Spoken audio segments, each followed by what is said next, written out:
Question है 7 क्रमागत संख्याओं का औसत 20 है तो सबसे बड़ी संख्या होगी। इसी तरह क्वेश्चन नंबर सेकंड है 4 क्रमागत सम संख्याओं का औसत 27 है तो इनमें सबसे बड़ी संख्या होगी। इसी तरह क्वेश्चन नंबर 3 है 5 क्रमागत विषम संख्याओं का औसत 15 है तो इनमें सबसे छोटी संख्या होगी।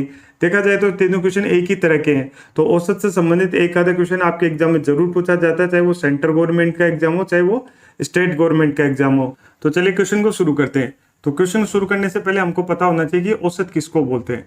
जो औसत होता है वो होता है कुल संख्याओं का योगफल अपॉन कुल संख्या। औसत बराबर बोल सकते हैं हम कुल योगफल, ठीक है, कुल योगफल अपॉन कुल संख्या, ये हमारा औसत बोलते हैं, ठीक है। ये हो गया औसत। औसत इक्वल टू कुल योगफल अपॉन कुल संख्या, ठीक है। अब क्या गया, तीनों क्वेश्चन में देखा गया कि 7 क्रमागत संख्याओं का औसत 20 है तो सबसे बड़ी संख्या होगी। तो ये जो 7 क्रमागत संख्या होंगी वो कौन सी होंगी, ठीक है। तो यहाँ कब बताता हूँ मैं आपको फर्स्ट। तो ये जो संख्या होंगी क्रमागत वो होंगी, देखो x, ठीक है। अब क्रमागत है तो x + 1, फिर x + 2, x + 3, x + 4, x + 5 और x + 6, ठीक है। तो ये 7 क्रमागत संख्या है। अब मान लो x की वैल्यू आप कुछ भी मान लो, अगर 10 है तो क्रमागत के हिसाब से 11, 12, 13, 14, 15, 16 आनी चाहिए। तो अगर ये 10 है तो यहाँ पे 10 + 1 11 हो जाएगी, यहाँ पे 10 + 2 12 हो जाएगी, यहाँ पे 10 + 13 हो जाएगी, अगर 10 + 4 14, इसी तरह 20, 21 कुछ भी मान लो तो सीरियल वाइज जाएंगे। ठीक सेम 4 क्रमागत सम संख्याओं का औसत 27 है। तो सम संख्या कौन सी होती है, 2, जैसे 2, 4, 6, तो इनमें जो सम नंबर होते हैं तो 2 का डिफरेंस रहता है, ठीक है। तो इसको भी हम क्या मानेंगे, x मानेंगे, ठीक है। तो अगला जैसे मान लो कोई सम संख्या हमने 6 ली तो उसमें 2 जोड़ेंगे तभी तो वो अगली सम संख्या आएगी 8। अगर 1 जोड़ते तो वो तो 6 का 7 आ जाएगा तो विषम हो जाएगी। तो इसमें कितनी है, 4। तो ये होगी x, ये होगी x + 2, फिर 2 ऐड करेंगे x + 4 और ये होगी x + 6, ठीक है। तो ये होगी 4 सम संख्याएं। तीसरे में बोला है 5 क्रमागत विषम संख्याओं का औसत। अब देखो सम और विषम में भी सेम ही आएगा, x + 2 ही आएगा, क्योंकि देखो आप विषम संख्या मान लो 5 लेते हो तो 5 में आप 2 जोड़ोगे तब भी 7 आएगा, अगर 1 जोड़ते हो तो 6 आएगा, तो वो सम हो जाएगा। तो इसी तरह से 11 में 2 जोड़ोगे तो 13 आएगा, कुछ भी मान लो x की वैल्यू 21 होगी, विषम है 21 में 2 जोड़ोगे तभी 23 आएगा, अगर 1 जोड़ते हो तो 22 आएगा, तो जो सम हो जाएगा।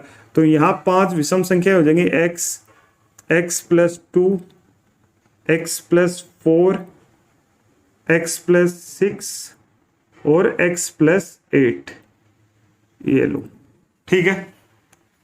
अब क्वेश्चन को करते हैं। अब इस तरह से हम यहाँ पे इनको ऐड भी कर लेते हैं, एक तरह से जोड़ भी लेते हैं ताकि हमारे क्वेश्चन को सोल्व करने में आसानी हो जाएगी।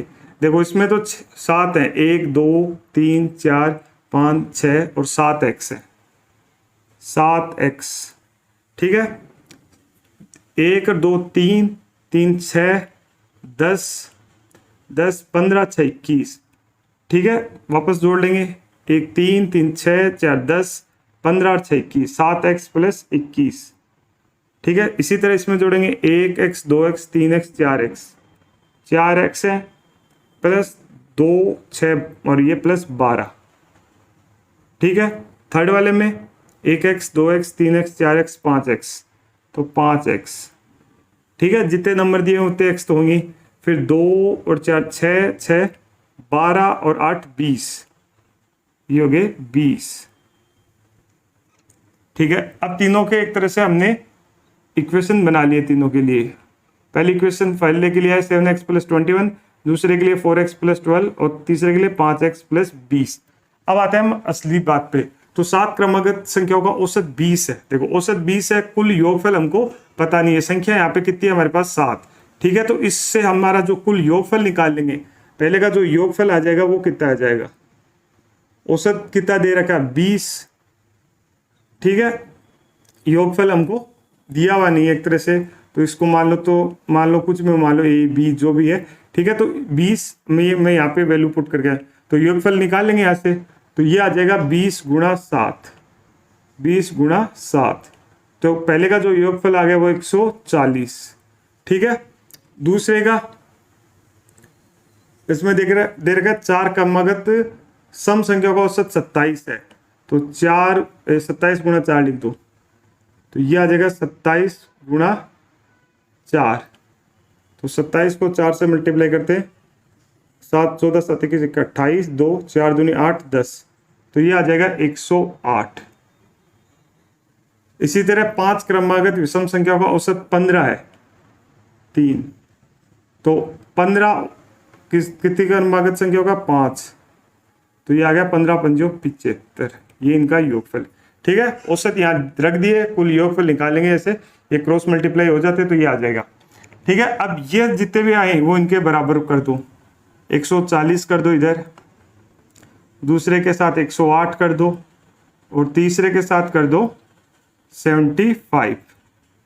ठीक है, अब 21 140 में से घटा दो, इधर घटाते, 140 में से 21 घटाएंगे तो बच गए 119।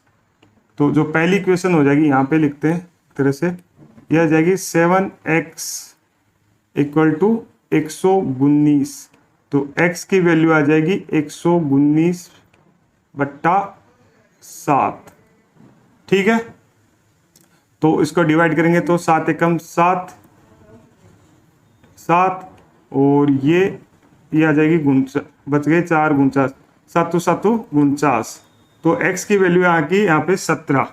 ठीक है, सेकंड इसी तरह से लेते हैं, यहाँ पे कितना 108, ये माइनस कर देंगे 108, तो यह बच जाएगा एक तरह से 96, तो 4x = 96, तो x की वैल्यू आएगी 96/4, तो ये कट के आ जाएगी, ये आ जाएगा 24।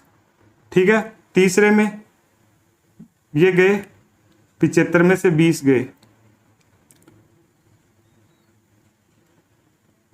तो ये आ गए यहाँ पे 55।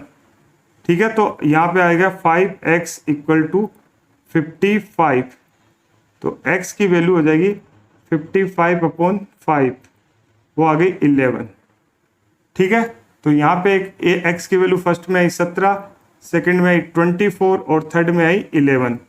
ठीक है, अब क्वेश्चन पे आते हैं। 7 क्रमागत संख्याओं का औसत 20 है, तो सबसे बड़ी संख्या होगी, तो देखो ये सबसे छोटी संख्या x है, तो यहाँ पे जो सबसे बड़ी संख्या है वो x + 6 है, तो इसकी जो x की वैल्यू आई वो कितनी है 17 और +6, तो ये हो गई 23। तो पहले का आंसर आया 23, फर्स्ट का आंसर आया 23। सेकंड में बोला 4 क्रमागत सम संख्याओं का औसत 27 है, तो इनमें सबसे बड़ी संख्या होगी, x की वैल्यू आई 24, और यहाँ पे जो सबसे बड़ी संख्या है, सबसे छोटी x है और सबसे बड़ी है x + 6, तो यहाँ पे हो गया 24 + 6, तो ये आ गया 30। तो सेकंड का जो आंसर आया वो कितना आया 30। ठीक है, और उसके बाद थर्ड में पूछा है 5 क्रमागत विषम संख्याओं का औसत 15 है, तो इनमें सबसे छोटी संख्या होगी, तो सबसे छोटी संख्या x है। ठीक है, और इसमें x की वैल्यू भी 11 है, तो इसका आंसर हो जाएगा 11। तो थर्ड का जो आंसर आया वो आ गया 11। ठीक है, तो ये औसत से रिलेटेड हमारे 3 क्वेश्चन थे, जिसको देखकर आपके बहुत से कंफ्यूजन आपके सॉल्व हो गए होंगे। इसमें आपके सीरियल वाइज नंबर भी आ गए, इसमें आपके इवन नंबर भी आ गए, इसमें आपके ओड नंबर भी आ गए, मतलब सम और विषम नंबर भी आ गए। तो ये आपके लिए बहुत ही हेल्पफुल वीडियो है।